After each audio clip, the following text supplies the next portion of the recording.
सबको छोड़ के किसी अनजान शहर, अनजान जगह, अनजान लोगों के बीच पहुंच जाऊं, इस तरह की बातें तो बहुत लोगों के मन में आती हैं। ऐसी लाइफ जीने का मन मेरा भी था, लेकिन परमानेंट नहीं, कुछ टाइम के लिए। तो मैंने प्लान किया हमटा पास का ट्रिप अपनी फ्रेंड के साथ।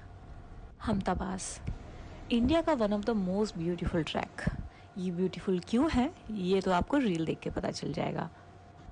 भाग भाग के हमने दिल्ली से मनाली की बस पकड़ी। दिन मॉर्निंग में 8:30 बजे हम पहुंचे मनाली। मनाली बेस कैंप पहुंचने के बाद में थोड़ी थोड़ी फीलिंग ये जवानी है दीवानी वाली मूवी वाली आ रही थी, क्योंकि जिस कैंप में हम जाने वाले थे उसमें हमें सारे लोग मिलने वाले थे, स्ट्रेंजर्स। ट्रैक की शुरुआत हुई कुछ इंपॉर्टेंट जब तक आपका गाइडलाइंस एंड ब्रेकफास्ट होता है प्रिकॉशंस के मतलब है साथ। तब तक आप पैक करके अपना बैग पैक करके बाहर आ जाइए।